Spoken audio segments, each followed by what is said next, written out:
Bhagavad Gita, chapter 3, verse 37.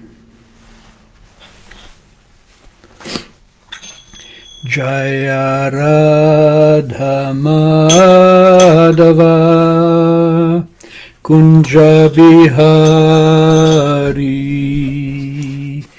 Jaya Radha Madhava Kunja Bihari.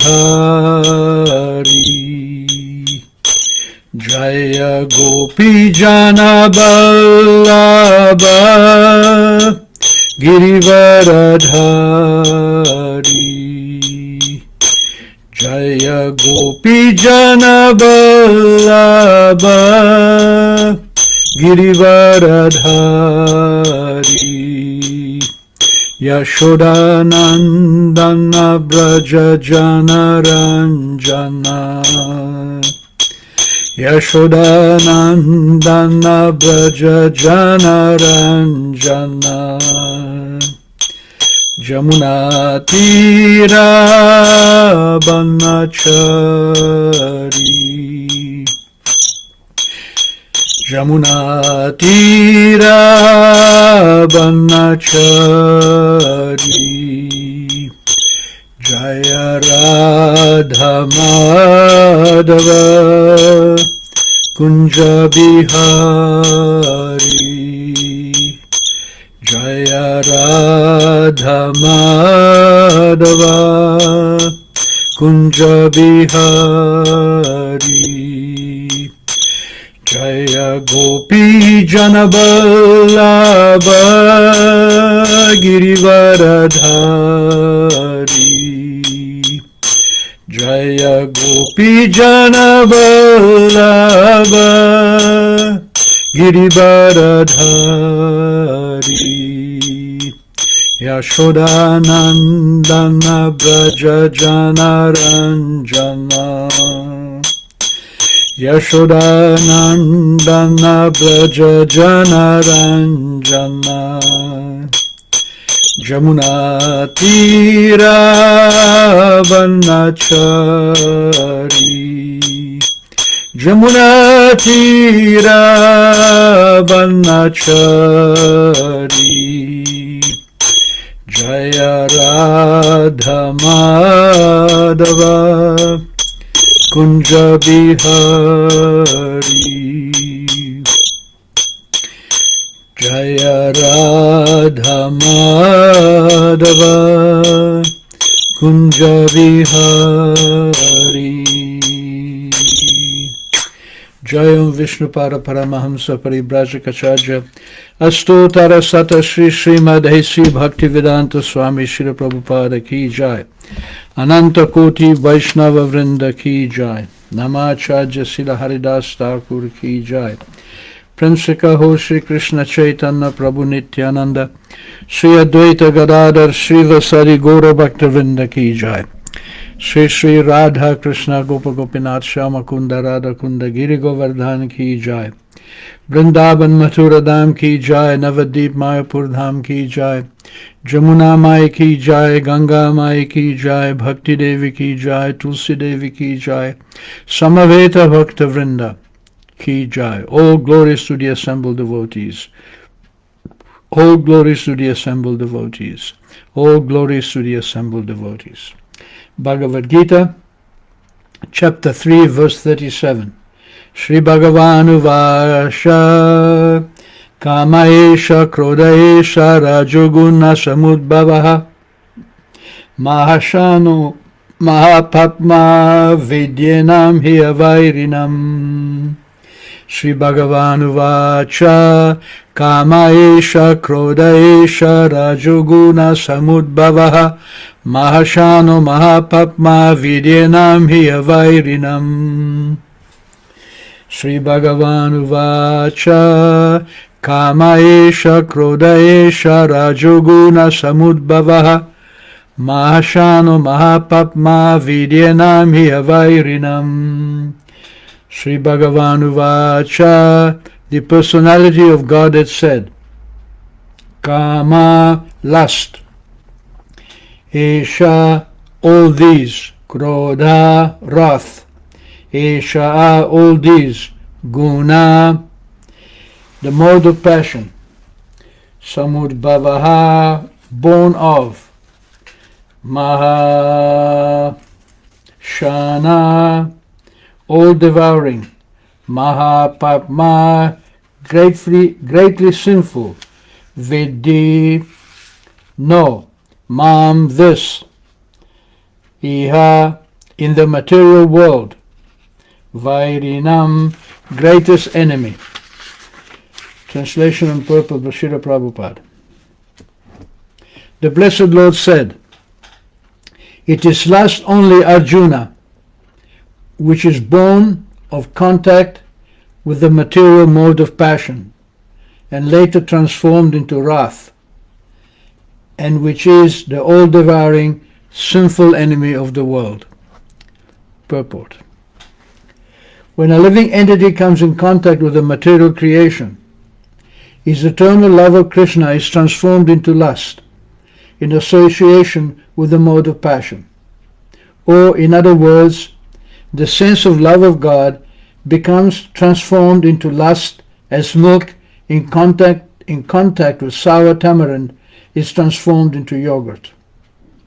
Then again, when lust is unsatisfied, it turns into wrath. Wrath is transformed into illusion, and illusion continues the material existence.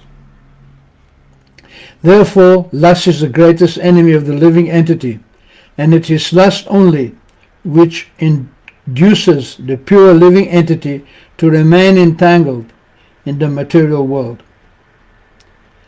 Wrath is a manifestation of the mode of ignorance. These modes exhibit themselves as wrath and other corollaries. If, therefore, the modes of passion, instead of being degraded into the mode of ignorance, are elevated to the mode of goodness by prescribed method of living and acting, then one can be saved from the degradation of wrath by spiritual attachment. The Supreme Personality of Godhead expanded himself into many for his ever-increasing spiritual bliss, and the living entities are parts and parcels of the spiritual bliss. They also have partial independence, but by mere use of their independence, when the service attitude is transformed into the propensity for sense enjoyment, they come under the sway of lust. This material creation is created by the Lord to give facility to the conditioned souls to fulfill these lustful propensities, and when they are completely baffled in prolonged lustful activities, the living entities begin to inquire about the real position. This inquiry is the beginning of the Vedanta Sutras, wherein it is said, Atato Brahma Gignasu, Atato Brahma Gignasa. One should inquire into the Supreme, and the Supreme is defined in Srimad Bhagavatam as Janmadyasya Yato Anvayad Itaratas Cha, or the origin of everything is the Supreme Brahman.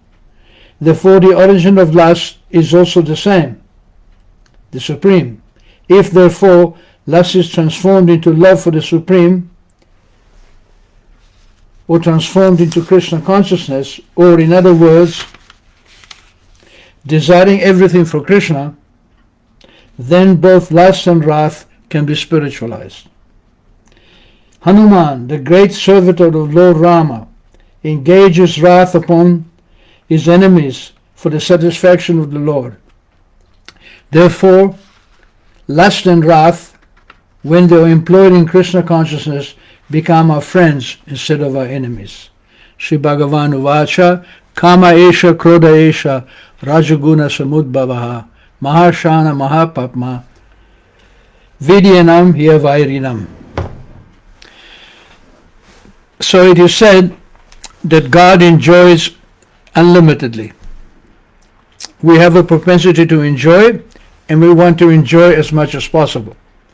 This propensity to enjoy comes from God, because he has a propensity to enjoy. Therefore, we, his creation, also have a propensity to enjoy. The difference is that our capacity for enjoyment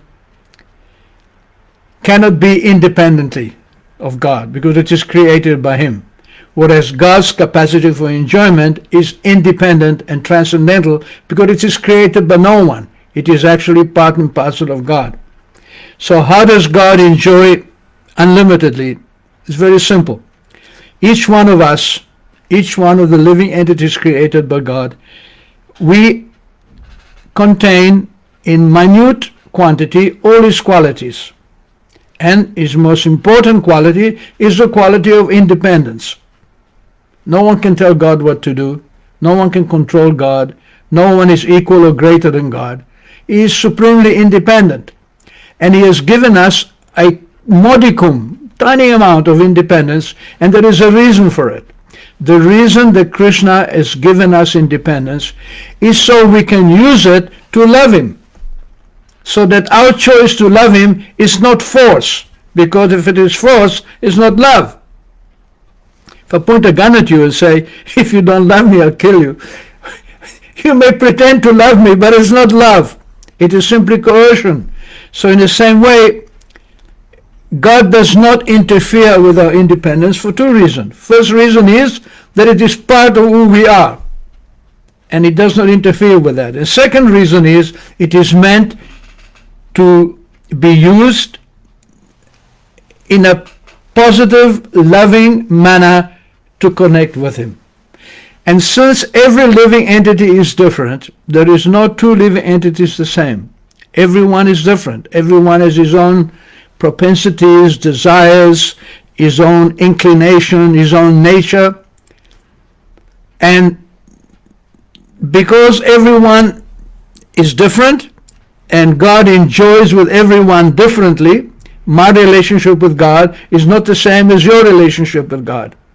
What Krishna gets in our exchange of bhakti, it is unique between Krishna and me. In the same way, it is unique between Krishna and you. Since everyone is unique, therefore Krishna enjoys differently with every living entity. Therefore he enjoys unlimitedly. There is no limit to the living entities, and because every living entity is different, then God enjoys unlimitedly. It's very simple. Now, it is described in the 15th chapter of the Bhagavad Gita that the material world is a reflection of the spiritual world. Urdhva moolam adaha shakam. Ashwatam prayur avyayam. There is an ashwata tree. Ashwata means a banyan tree.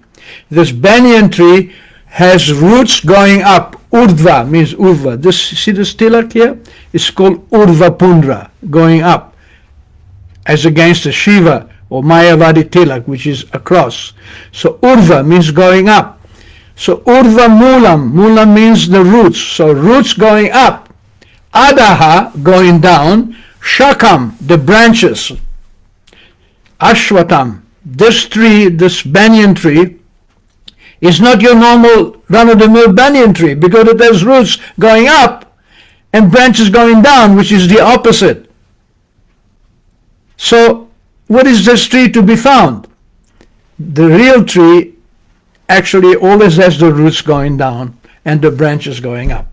But the reflection of the tree, if this banyan tree is growing on the bank of a reservoir of water, if you look at the reflection of the tree in the water, it is upside down. It is indeed roots down, roots up, and branches down. So Krishna says, Ashwatam prayur avyayam. And this tree, Krishna says, it is avyayam, without beginning, without end. Because it's described in the material world. There is no beginning and there is no end. This modern scientific theory, this modern theory of evolution, that we come from one point and we evolve to a higher point, come from the monkey and eventually we become like God. This is refuted by Krishna.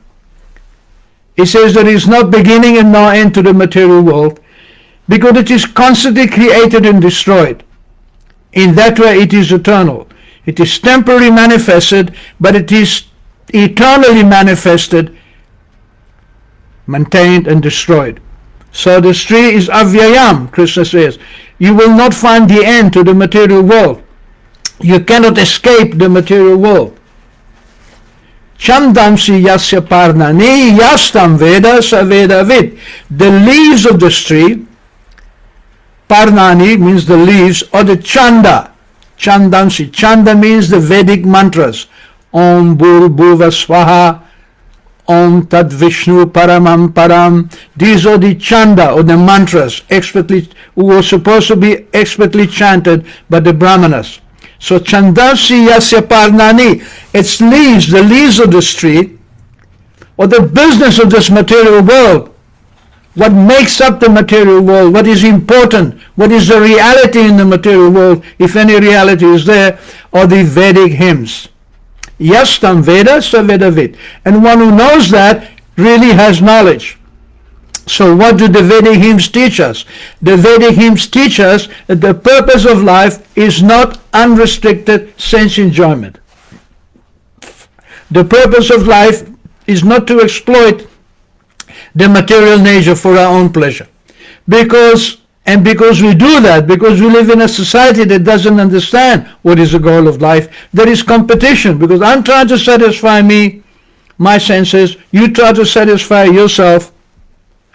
My community tries to be better than your community. My nation tries to be better and independent of your nation. And this causes a disturbance, this causes competition. And when there is competition, there is clashes. The competition is there because our aim is different to everybody else's aim. If our aim was the same, if we understood the Vedic hymns would teach us that the aim is one, that we are all living entities and our aim is to reconnect with God. This is the business, this is the business of the Vedic hymns, to teach us to connect with God. Then if we accept that philosophy, then we have no competition. It is like if you throw a stone into the pond. The stone hits the pond, plop, and it forms a ring. If you throw another stone in the same spot, a second ring will be formed. And a third stone, a third ring will be formed. If the stone lands in exactly the same place, if each stone hits the center of the ring, then the rings will be concentric. They will come one after another. But if I throw a stone in the center, then a stone to the left and a stone to the right, the rings caused, the ripples caused by the stone on the water, they will clash with each other. And this is the problem with the material world. So it is very important that we understand what the Vedic hymns. But to understand the Vedic hymns, you require somebody who knows them. The head determines what the body does. My arms and my stomach and my legs, they follow the direction of my head. So if there is no head, if there is no Brahminical culture, if there is no section of society of Brahmanas who are truthful, then the direction is missed. We clash against each other. And we see this today, that the Russians have one point of view, the Europeans have another point of view, the Americans have another point of view, and all they create is chaos. Chaos and fear, because they're in ignorance. They're simply going around in a circle without understanding what is the purpose of life. And Krishna explains in the Gita, in the 1st chapter, Bhoktaram Yagyatapasam. The Vedic hymns are intended to make us understand that he is the enjoyer, the bhokta. He is the enjoyer of what? Of sacrifices, yagya, and tapasa, austerity, of everything we do. So bhoktaram yagyatapasam ashwatam. No, I got it wrong. Anyhow, suridam sarvabhutanam. Krishna is the friend of everyone. Nyatmamam, one who understands this, shantim richate, becomes peaceful. You want peace? You don't want war? You want to stop fighting? The only one way is to understand that God is the creator. God is the enjoyer of everything that we do. God is the friend of everyone. And God is the ultimate goal of life. This is required. This understanding is required. So, normally this Brahminical culture is inbuilt into the material universe. When there is creation, first Lord Brahma is created. He is called Brahma because he knows Brahman. He knows that he is a spirit soul. To become Lord Brahma, you have to be fully conscious of your spiritual identity. And from Brahma, so many sages come. And they're all Brahmanas like Bhrigu and Daksha and Narada and the Kumaras. They're all Brahmanas. Their common quality is that they understand the needs for spiritual life. But that is, when time goes by, this knowledge which comes down from Lord Brahma becomes lost. Evam parampara praptam, Krishna says, Evam parampara praptam Rajasaya Vidu, the Raja Rishis, or the kings who were also enlightened in spiritual life, understood this knowledge. But, Krishna says to Arjuna, Sa kalaneya mahata yogo nashta parantapa. My dear Arjuna, Arjuna is called parantapa because he's able to perform great austerities. It is greatly to understand our spiritual nature, to understand our relationship with God, requires great austerities, great power. So Krishna calls Arjuna, who is his perfect devotee, Parantapa. So, Ksa Kalaneya Mahata, but because of the passing of time, Kala Mahata, Kala, time is very powerful, Yoga Nashta. The science of yoga has been destroyed. Brahminical culture has been destroyed. The Brahmanas, they are not understanding their spiritual position. They simply take, and we have seen in the last 1,000 years in India that the Brahminical culture has diminished more and more and more. If you travel in India, you still find pure Brahmanas. I personally traveled for 5 years in South India, and there is a very extensive and very well entrenched Brahminical culture there.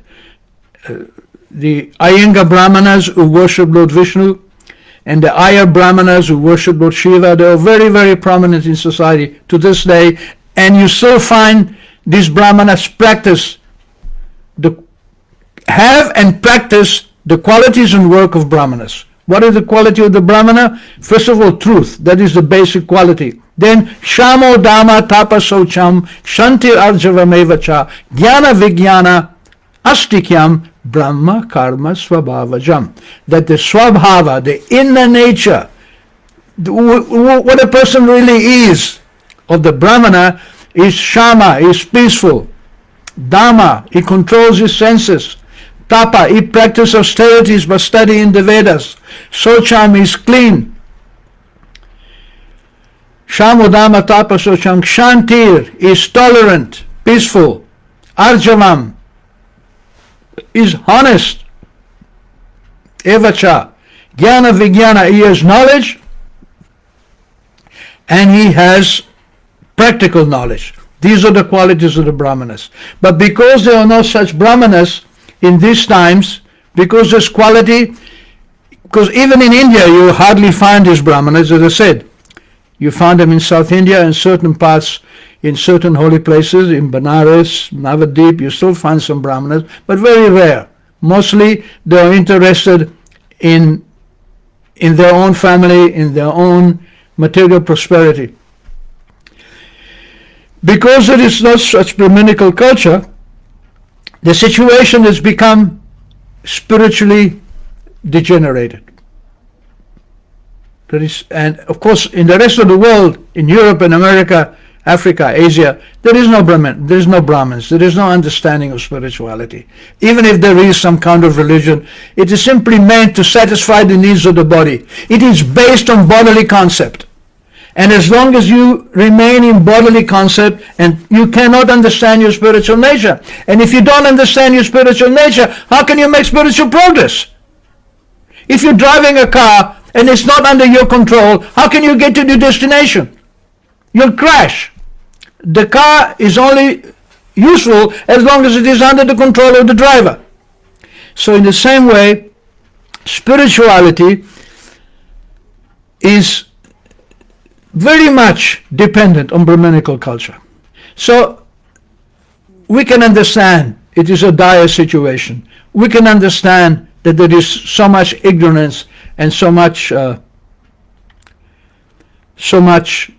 problems in the material world. But we're not the only ones who understand. Krishna also understands. Therefore, in this particular time, which is very much bereft of spiritual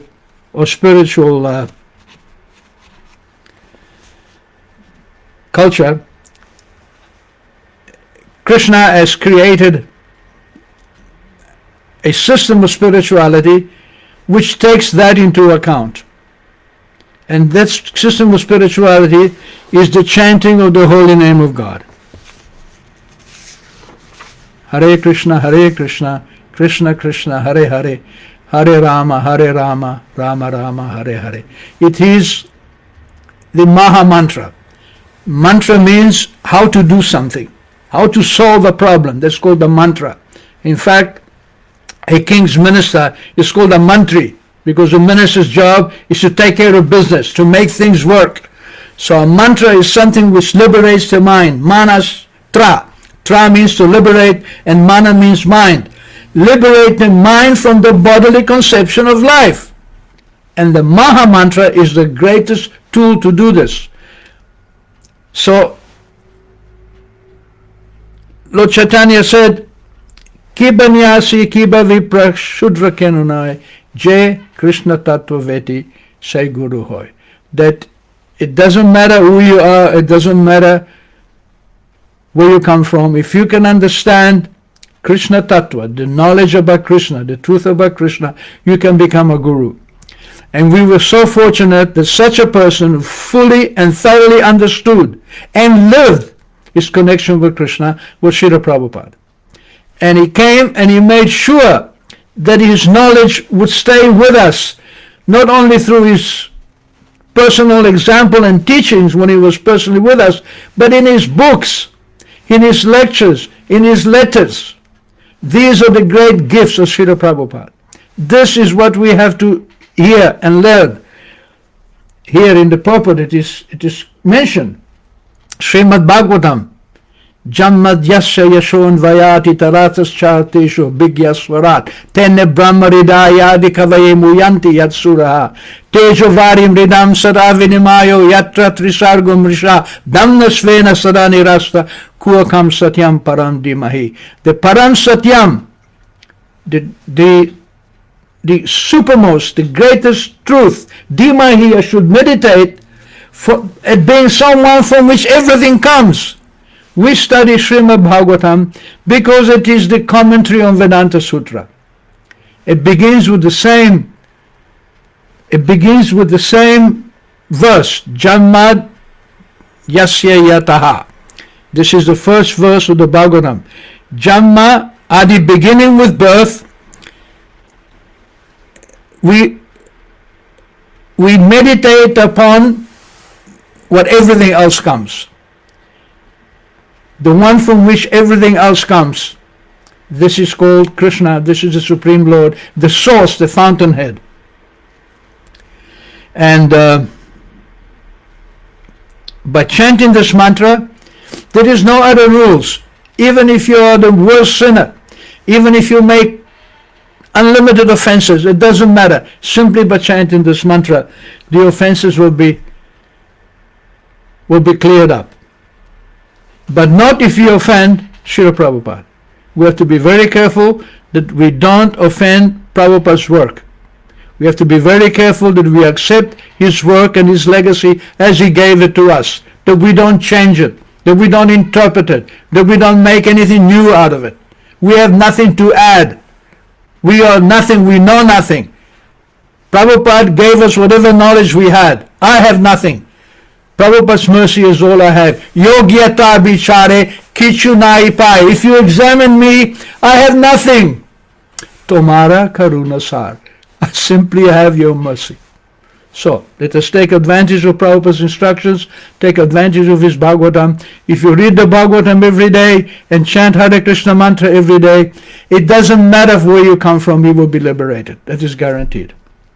Thank you very much. So we have some comments. Atma Vidya, my humble obeisances to the assembled devotees. Rob Illings has checked in. Hare Krishna, pranams to all. Anna Maria, Hare Krishna, obeisances to the assembled devotees. All glories to Srila Prabhupada. Greetings from Colombia. Madhu Mangala Devi Dasi. So that is your name. Very beautiful name. And Mandy Priya also checked in. Hare Krishna. Thank you very much for joining me. And if you have any more comments, please feel free to post them. And we'll see each other again on Friday. Jai. Haribol.